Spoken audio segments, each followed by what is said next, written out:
Over 7 long years and 5 seasons of varying quality, we have made it to the end of the line, and I've got to say, we were robbed of what could have been a perfect final season. Now, before we go any further, there will be spoilers for the entirety of the boys show, so if you haven't seen it yet, why are you even watching this video? I mean, I appreciate the support, but go watch the show. Anyway, please like and subscribe, and let's get into it.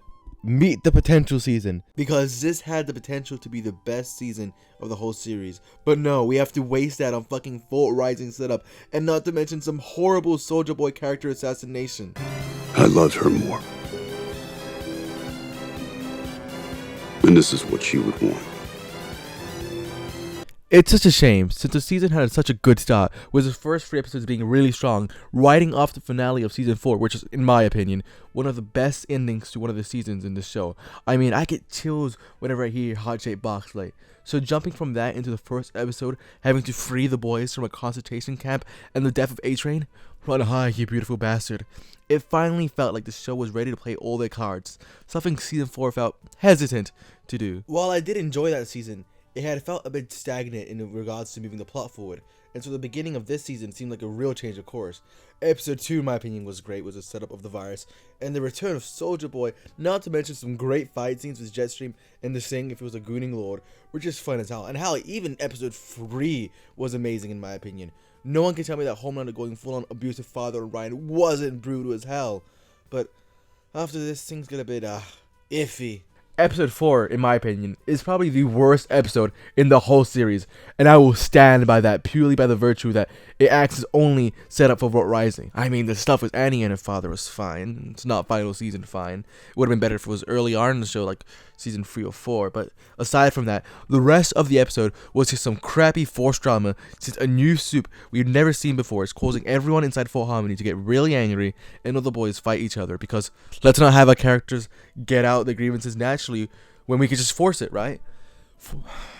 You know, the soup who we know practically nothing about gets immediately slimed out by Soldier Boy, which will be definitely just set up in Volt Rising, right? And I think my real problem is that if this was set up previously, right? If Volt Rising came before season 5, I think this could have been way better.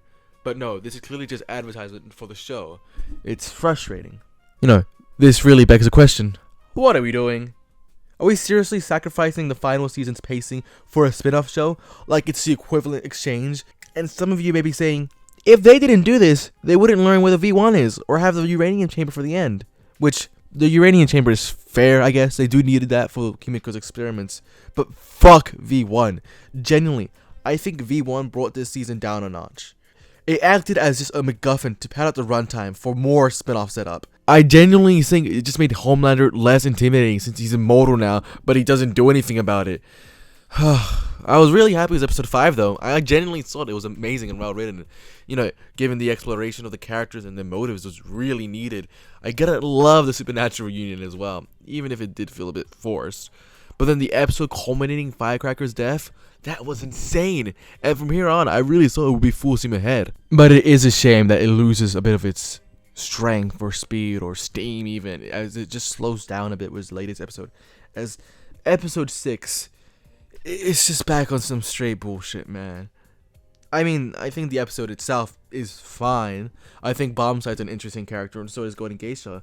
And everyone already knew that Homelander was going to get V1. I think that much is pretty obvious. But the way he gets it is so fucking dumb. Because out of nowhere, this whole season, Soldier Boy has been pining and simping over Stormfront, a woman he mentioned once that he fucked at an orgy and never again.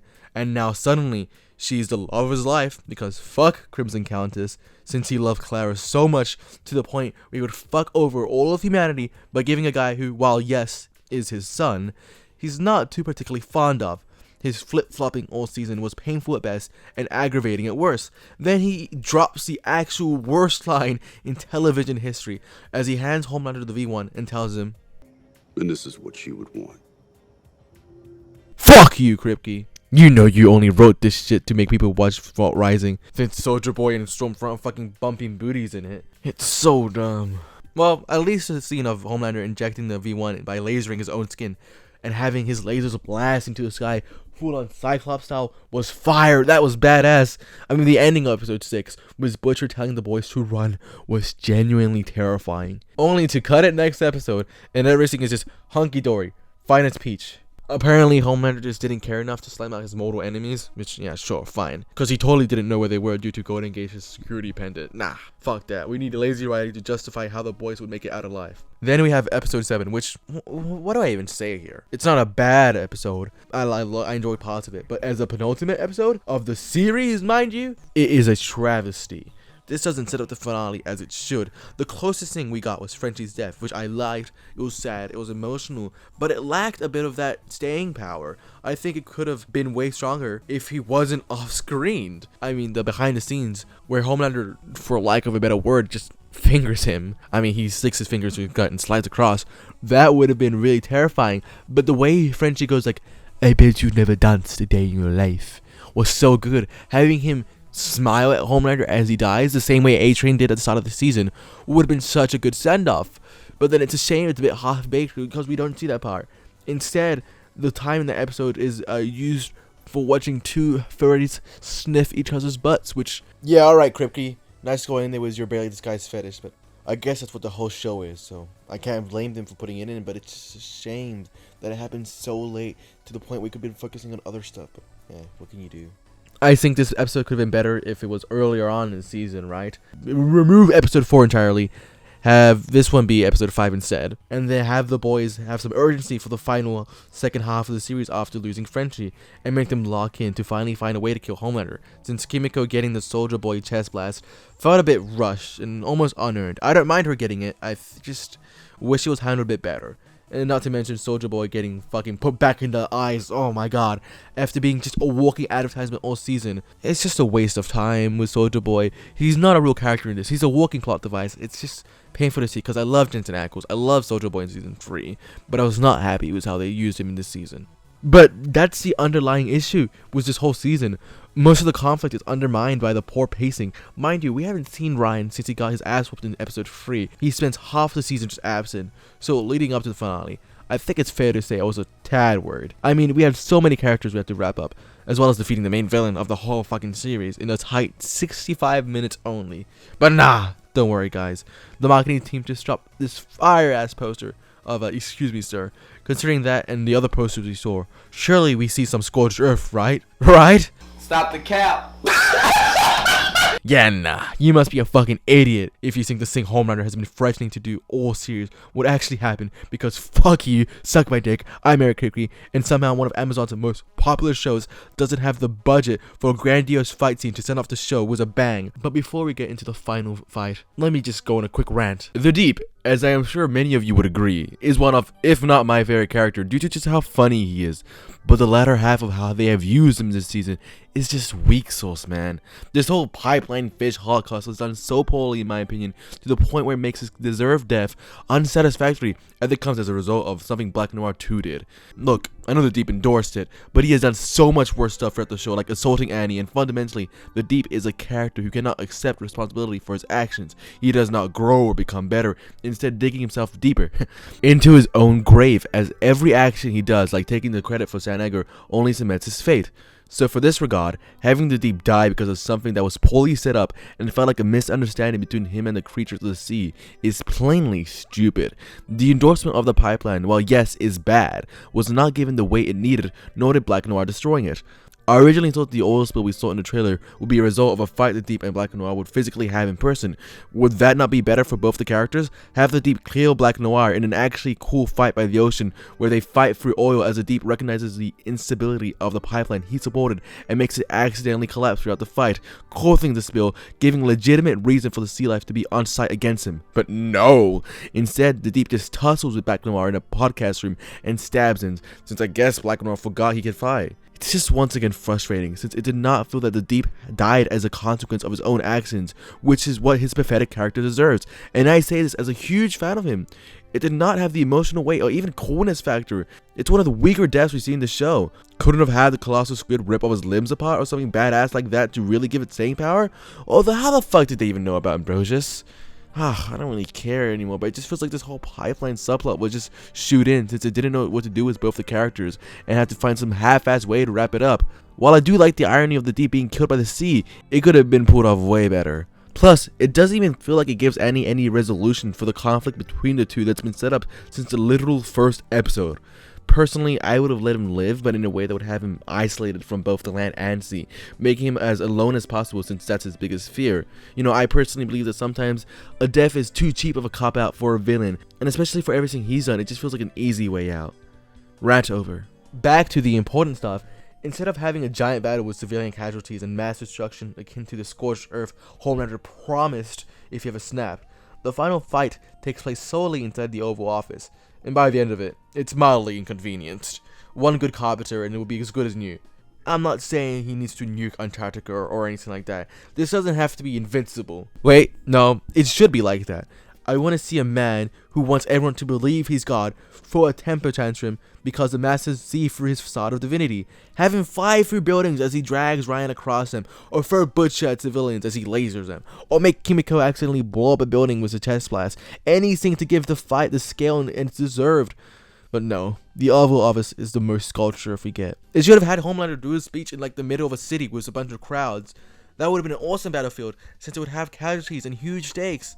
You know, at least him and Butcher fighting while depowered was pretty damn good. Especially when he scalps him. Whew, that was sick. I just wish that the whole fight had more build up and wasn't just 15 minutes at most. This finale should have really been 2 hours, with half of it being the fight. And I'm not saying this because I hate the boys and I'm doing this to just be an ass about it. No, in fact, I love the show and I'm just sad at what could have been a perfect send-off. Instead, some poor pacing and some really unnecessary spin-off setup ended up diluting the season, not giving it the justice it deserved, which is really shameful. Mind you, how the fuck was just Ryan and Butcher able to hold down a V1 Homelander, while back in Herogasm, Soulja Boy alongside Butcher and Huey was Temp B couldn't hold him down? I guess, bro. It just felt like he was extra weak in this fight for no reason. He was pretty slow and his eye lasers didn't do jack shit. It was like a laser pointer at best. After the fight with Homelander ends, Butcher and Ryan are now regular humans. No more V. I'm surprised Butcher doesn't have the V AIDS from last season, but I'll excuse it. Ryan decides not to live with Butcher and the Terror, since he recognizes who Butcher is as a bad person, which is fair enough. I think that is a mature decision from him. And then Terror just fucking dies. He fucking kicks it, because I guess he just lost the love of his life, you know? Homelander's dead, he can't fuck him anymore. This causes Butcher to crash the fuck out and uses Huey as a glorified death by cop by having him shoot him down since he knows he won't stop otherwise. Look, I know I sound a bit negative, but really, this was a beautiful scene and a great send-off to Butcher. Him calling Huey the spitting of Lenny was so peak and the perfect last words for Butcher. Then we get an epilogue of all the characters as Piano Man plays, which, whew, that got me. The second I heard that harmonica, all the hate in my heart about the creative decisions and some poor writing left my heart. Seeing how everyone ended up, Miss Kimiko in France with a dog, MM getting remarried and adopting Ryan, with Huey and Annie opening their own store as they settle down and have kids is really sweet. A bit weird that the kid is going to be named Robin. Usually naming your kid after your ex is frowned upon, but at least it's because she's dead, and not that Huey just never moved on from her. Also, Annie, I am like 98% sure that flying around like that cannot be any good for the baby. What are you doing? You're going to end up giving birth to a blob of flesh after all that. Still, even with everything that happened in this epilogue, it was really sweet. Then we get a great post-credit scene of all the behind-the-scenes stuff, which was nice to see, but like, what about Soulja Boy? Not even one mention of him after he gets put in the ice. Man. I've heard rumors that Vault Rising would be like Better Call Saul, wherein it's mostly a prequel, but we see stuff that happens after The Boys, which, if it's not like that, why put him back in the ice? Unless he's in The Boys Mexico, whatever that's about. Speaking of spin-offs, what was the whole point of Gen V? The characters show up for like 5 minutes at most. We don't even see Sam and Kate this season, which is a travesty since Kate is bad as hell, and you're telling me none of them would have been useful in the fight against Homelander? Annie telling Marie she wouldn't be useful in the fight is nonsense, since all of season 2 of Gen V was her learning how to properly use her powers. For Christ's sake, she literally revived someone and took down Godolkin, who was pretty damn strong in himself. I'm not saying she should have been the one to take down Homelander, but she was also an Odessa Project child like him, so she could have done anything more. Have the Gen V crew fight Allfather, hell, even Soulja Boy. That would have been a cooler resolution for them in this show than what we actually got. Some people may complain that spin-off characters shouldn't have any relevance in the main series, but the virus was literally set up in Gen V. Why shouldn't they have some spotlight in the final season? Especially since the show just got cancelled 2 seasons down the drain, and for what? Overall, the finale and the time span it had did a good job of wrapping up all the characters and their little stories in a nice little bow. Well, most characters anyway. I did enjoy it, but I have this nagging feeling that it could have been so much better if it hadn't been held back by the budget, pacing, and nonsense set up for spin-offs. I love The Boys, and this whole final season should have been the swan song for the franchise. While some parts may have been lackluster, at the end of the day, it's not as bad as some people make it out to be. It's not Game of Thrones bad, that's for sure. I wouldn't even call it bad. For me, it's a solid 7 out of 10 at least. It's good, but missing that sauce the earlier seasons had. And with that, we put The Boys to rest. Vault Rising better be good for the bullshit it pulled off this season. Please like and subscribe, and see ya.